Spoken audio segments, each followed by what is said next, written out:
Let's quickly move to the red half of Liverpool. Different story for them because they bounced back from their first Premier League defeat of the season last weekend at home to Nottingham Forest as they beat Bournemouth 3-0 at Anfield. There was a disallowed goal early on for Bournemouth, but that didn't deter Liverpool, and Luis Díaz scored a brace. Darwin Núñez also getting on the score sheet. It was a sort of 11-minute spell in the first half that really ended it. Any hopes for Bournemouth? Yeah, Terrific. it was a first half performance that ended up, ultimately Liverpool could take their foot off the pedal.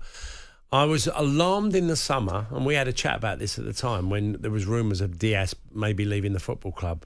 I was like, why? He is one. There's not many wingers like him, where you never really know which way he's going to go, because he'll cut inside and he'll drive at the goal, and he can be a little bit wasteful in his finishing, but he's a terrific footballer. He's one of them that you want to watch. You want younger generations to see him as well, just to go have a look what this lad's like when he gets in certain situations, because he plays with his heart on his sleeve when he plays football, and I think he's been a massive plus. He had a really bad injury for a period, and I weren't quite sure how he'd come back from the injury he had, but he's come back, and this season he looks absolutely on fire. He's been easily Liverpool's best forward so far. Easily. 5 goals. Yeah, well, not just with his goals now, his performances. He just runs at people, and when you have a manager like Klopp who used him and in a certain manner, whatever, and they had quite few different options to add. But when Slot took over, you're sort of thinking, what will the new manager do with someone that's so off the cuff? Because he's an off-the-cuff footballer, Diaz.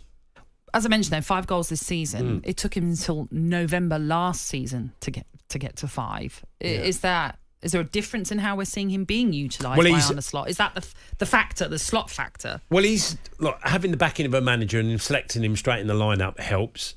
But with that, his confidence is high as a kite. He's skyrocketed, because he's doing what he does best, is when he runs at someone, and when the ball comes into him in tight situations, he just suddenly twists and gets out of it and he's gone.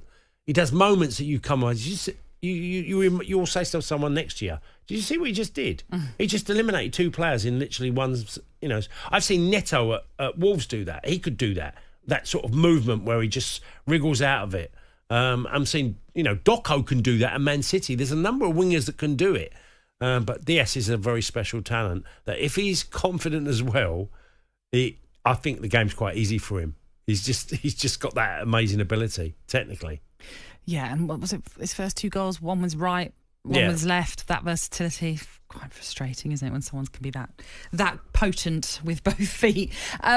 We should also mention with Bournemouth very quickly is 2 games now in a row, Cass, where they've had plenty of chances. In fact, they've had 38 shots across 2 games and they haven't been able to score. That's a bit of an issue for Andoni Iraola. Yeah, they had a goal disallowed, didn't they, as well? It was really marginal, but it was off. Yeah. But and you've lost a big player in Solanke that got so many goals for them. So it's going to be a tricky sort of baptism with a new team, sort of a new centre forward this year.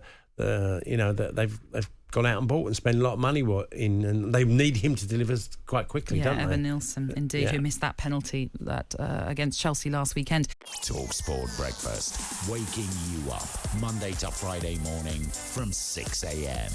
on AM, on DAB, via the talkSPORT app and on your smart speaker. talkSPORT.